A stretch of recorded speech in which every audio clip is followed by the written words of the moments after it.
Hello students, welcome back to another video. तो जैसा कि हम स्टार्ट कर चुके हैं न्यू बैच 2026 के स्टूडेंट्स के लिए न्यू सिलेबस डिस्कशन करना। तो आज की वीडियो में हम डिस्कस करने वाले हैं बीए सेकेंड ईयर के थर्ड सेमेस्टर सोशियोलॉजी का न्यू सिलेबस, जो कि एनईपी 2020 के अकॉर्डिंग है हर यूनिवर्सिटी के लिए। तो अगर आप मेजर सब्जेक्ट में या माइनर सब्जेक्ट में सोशियोलॉजी पढ़ रहे हैं बीए थर्ड सेमेस्टर में, तो आपका यही सिलेबस होने वाला है। माइनर वाले बच्चे अक्सर पूछते हैं, मैम क्या ये हमारे लिए हो सकता है? देखिए, सोशियोलॉजी अगर आप पढ़ रहे हैं बीए थर्ड सेमेस्टर में, माइनर आपका है, तो जो भी क्वेश्चंस आते हैं इन्हीं यूनिट्स के अंदर से आते हैं। तो आप ये क्लासेस करके अपने एग्जाम की तैयारी कर सकते हैं। तो बीए थर्ड सेमेस्टर सोशियोलॉजी के अंदर जो आपके पेपर का नाम है वो है social change and social movement in India, यानी भारत में सामाजिक परिवर्तन और सामाजिक आंदोलन। देखिए, समाज में हमेशा चेंजेस होते रहते हैं, परिवर्तन होता रहता है। और देखिए, समाज में लगातार ही किसी न किसी चीज के लिए आंदोलन होता रहा है। तो वो सामाजिक परिवर्तन क्या है, वो सामाजिक आंदोलन क्या है, इनका अर्थ, इनकी विशेषताएं और अलग अलग प्रकार के परिवर्तन और आंदोलनों का अध्ययन आपको भी ये थर्ड सेमेस्टर समाजशास्त्र के अंतर्गत करना है। तो आई होप कि सिलेबस के बारे में तो चीजें आप समझ गए होंगे कि क्या है। बता देती हूँ, टोटल 8 यूनिट्स आपकी इस सिलेबस के भी अंदर है। और सिलेबस डिस्कस करने के बाद हम लगातार क्लासेस स्टार्ट कर रहे हैं हर एक सब्जेक्ट की। कई सारे सब्जेक्ट की न्यू बैच की क्लासेस स्टार्ट हो चुकी हैं। सोशियोलॉजी का आज सिलेबस डिस्कस करके कल से क्लासेस स्टार्ट हो जाएंगी, प्लेलिस्ट चैनल पे आपको मिल जाएगी। चलिए देखते हैं आपकी first unit. Unit number first में आपको पढ़ना है सामाजिक परिवर्तन की अवधारणा। सबसे पहला टॉपिक है सामाजिक परिवर्तन की अवधारणा। सामाजिक परिवर्तन है क्या चीज, उसका पूरा कॉन्सेप्ट क्या है। अवधारणा का मतलब कॉन्सेप्ट ऑफ सोशल चेंज। अर्थ किसका? सामाजिक परिवर्तन की जब आप अवधारणा समझ लेंगे तो उसका अर्थ समझना आसान हो जाएगा। एवं प्रकृति, तो सामाजिक परिवर्तन की अवधारणा, उसका अर्थ और उसकी प्रकृति यानी नेचर आपको जानना है। उसके बाद अगला टॉपिक आपका है यूनिट नंबर फर्स्ट के ही अंदर सामाजिक परिवर्तन के कारक। तो समाज में जो भी परिवर्तन हो रहा है, देखिए चीजें हमेशा बदलती हैं, कुछ भी स्थिर नहीं है, हर चीज बदलता रहता है समाज के अंदर। और बदलना जरूरी है। क्यों जरूरी है, ये सब कुछ आप जानेंगे अपने इस सिलेबस के अंदर। तो क्या क्या कारक हैं, वो क्या क्या वजह हैं जिनसे परिवर्तन होता है, वो आपको पढ़ना है। उसके बाद अगला टॉपिक है यूनिट नंबर फर्स्ट का संरचना में परिवर्तन और संरचना का परिवर्तन, यानी समाज में संरचना में जो परिवर्तन आ रहा है और संरचना का जो परिवर्तन आ रहा है वो आपको पढ़ना है यूनिट नंबर फर्स्ट के अंदर। तो यही आपका न्यू सिलेबस है 2026 के लिए। तो बहुत ध्यान से देखिएगा, क्योंकि यहीं से आपके एग्जाम में क्वेश्चंस आने वाले हैं इस बार परीक्षा में। यूनिट नंबर सेकेंड देखिए, इसमें आपको पढ़ना है सामाजिक परिवर्तन के प्रकार। तो सामाजिक परिवर्तन के बहुत सारे प्रकार हैं, जिसमें पहला है मूल्यांकन, दूसरा है विकास, तीसरा है प्रगति और चौथा है क्रांति। तो ये सारी चीजें आपको पढ़नी है यूनिट नंबर 2 के अंदर। सभी पर आपको वीडियोस हमारे चैनल पर मिल जाएंगी, तो आप चेक कर सकते हैं। यूनिट नंबर थर्ड में आपको पढ़ना है सामाजिक परिवर्तन के सिद्धांत, जो थ्योरीज हैं सोशल चेंज की। तो अलग अलग विद्वानों ने अलग अलग थ्योरी दी है, उन सारी थ्योरी के बारे में आपको यूनिट नंबर थर्ड के अंदर पढ़ना है। पहले देखिए, रैखिक व चक्रीय सिद्धांत के बारे में पढ़ना है।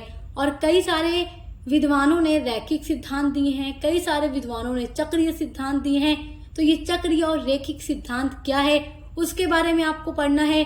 उसके बाद आपका अगला टॉपिक है जनसांख्यिकी और आर्थिक संघर्ष और सूचना प्रौद्योगिकी और सामाजिक परिवर्तन। तो ये सारे टॉपिक आपके यूनिट नंबर 3 के हैं। अब देखते हैं आपकी यूनिट नंबर 4। यूनिट नंबर 4 में आपको पढ़ना है भारत में सामाजिक परिवर्तन की प्रतिक्रियाएं। ये भी बहुत इम्पोर्टेंट आपके लिए है, एग्जाम में यहाँ से जरूर क्वेश्चन आता है, शॉर्ट में भी लॉन्ग में भी। पहला टॉपिक है संस्कृतिकरण। तो संस्कृतिकरण के बारे में इसकी अर्थ, इसकी परिभाषा, इसकी अवधारणा, ये सारी चीजें आपको पढ़नी है। उसके बाद है पश्चिमीकरण। तो चाहे संस्कृतिकरण हो चाहे पश्चिमीकरण हो, ये लगभग एक जैसी ही चीजें हैं। कुछ चीजें डिफर हैं, वो मैं आपको क्लासेस के टाइम बताऊंगी। और पहले भी जो वीडियोस मैंने इन पर बनाई है, आप वो वीडियोस देख सकते हैं। काफी अच्छी वो वीडियो है, उसमें काफी अच्छे से एक्सप्लेन किया हुआ है मैंने। तो वो वीडियो भी आपके लिए काफी ज्यादा हेल्पफुल होगी। एमएन श्रीनिवास जो थे, भारतीय समाजशास्त्री थे, उन्होंने ही पश्चिमीकरण संस्कृतिकरण की अवधारणा दी थी। तो उसके बाद आपका अगला टॉपिक है आधुनिकीकरण। उसके बाद है धर्मनिरपेक्षीकरण और वैश्वीकरण की अवधारणा। वैश्वीकरण का मतलब होता है ग्लोबलाइजेशन हो जाना। तो ग्लोबलाइजेशन क्या है मैं आपको पढ़ा चुकी हूँ, उसके बाद उसका प्रभाव आपको देखना है। देखिए आज हम अपने ही राज्य या अपने ही देश की सीमाओं तक बंधे हुए नहीं हैं। आप एक देश से दूसरे देश जा सकते हैं, व्यापार कर सकते हैं, उनके साथ बिजनेस कर सकते हैं, हर एक चीज कर सकते हैं। तो वही वैश्वीकरण है कि हर एक देश के साथ जुड़े होना, उनके साथ क्या करना, ट्रांजैक्शन करना, कन्वर्सेशन करना, बातचीत करना, हर एक चीजें। पहले के टाइम में इंसान लिमिटेड होता था, बट आज के टाइम में कहीं भी किसी भी देश के साथ वो आसानी से व्यापार वगैरह कर सकता है। अंतर्राष्ट्रीय स्तर पर भी व्यापार किए जा रहे हैं। तो ये सब किस कारण संभव हो पाया है? ग्लोबलाइजेशन, वैश्वीकरण के ही कारण। उसके बाद आपका अगला टॉपिक है संकीर्ण और सार्वभौमिकीकरण। तो ये सारे टॉपिक प्यारे बच्चों आपको पढ़ना है यूनिट नंबर 4 के अंतर्गत। यूनिट नंबर 5 में आपको पढ़ना है सामाजिक आंदोलन की अवधारणा एवं अर्थ। अब यहाँ से सामाजिक आंदोलन के बारे में आपको पढ़ना है। सामाजिक आंदोलन की क्या अवधारणा है और उसका क्या अर्थ है, क्या प्रकृति है और क्या परिभाषाएं हैं, और सामाजिक आंदोलन की क्या विशेषताएं हैं। ये टॉपिक बहुत ही आसान भी है, आपको फौरन समझ में भी आ जाएगा और एग्जाम के लिए बहुत इम्पोर्टेंट भी है। तो ये आपको मिल जाएगी वीडियो हमारे ही चैनल पर। चलिए देखते हैं यूनिट नंबर 6। इसमें आपको पढ़ना है सामाजिक आंदोलन और सामाजिक परिवर्तन के बारे में। जैसे आपको पढ़ना है सामाजिक आंदोलन के सिद्धांत। सामाजिक आंदोलन के सिद्धांत में आपको पढ़ना है संरचनात्मक कार्यात्मक सिद्धांत, मार्क्सवादी सिद्धांत, संसाधन जुटाना सिद्धांत। ये सारे सिद्धांत आपको यूनिट नंबर 6 के अंदर पढ़ना है। यूनिट नंबर 7 में आपको पढ़ना है नया सामाजिक आंदोलन और प्रकार। तो नया सामाजिक आंदोलन क्या है और उसके कितने प्रकार हैं, वो सब कुछ आपको पढ़ना है।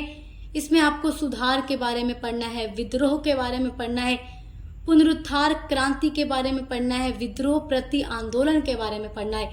सब कुछ आपको हमारे चैनल पर मिलेगा। कोई भी ऐसा टॉपिक आपके सिलेबस का नहीं होता जो हम न कराते हों। हर एक टॉपिक, हर एक सिलेबस को हम पूरा कंप्लीट कराते हैं, जो न्यू सिलेबस होता है उसके अकॉर्डिंग। अब देखिए यूनिट नंबर 8 है आपका भारत में सामाजिक आंदोलन। तो भारत में जितने भी प्रकार के सामाजिक आंदोलन हुए हैं, जैसे किसान आंदोलन है, तो कितने तरह का किसान आंदोलन हुआ, किस किस वजह से हुआ, ये सब कुछ आपको पढ़ना है। मजदूर आंदोलन के बारे में पढ़ना है। दलितों के लिए जो अलग अलग प्रकार के आंदोलन चलाए गए, महिलाओं के उत्थान के लिए जो आंदोलन चलाए गए, या अपने पर्यावरण को सुरक्षित रखने के लिए जो आंदोलन चलाए गए, अलग अलग प्रकार के उन सभी आंदोलनों के बारे में आपको यूनिट नंबर 8 के अंतर्गत पढ़ना है। तो आई होप कि आप अपना न्यू सिलेबस बहुत अच्छे से समझ गए होंगे, बीए 3rd सेमेस्टर सोशियोलॉजी का। तो इसकी क्लासेस सब कुछ आपको हमारे चैनल पर डिटेल में मिलती रहेगी, और अदर सभी सब्जेक्ट का सिलेबस हम डिस्कस कर चुके हैं।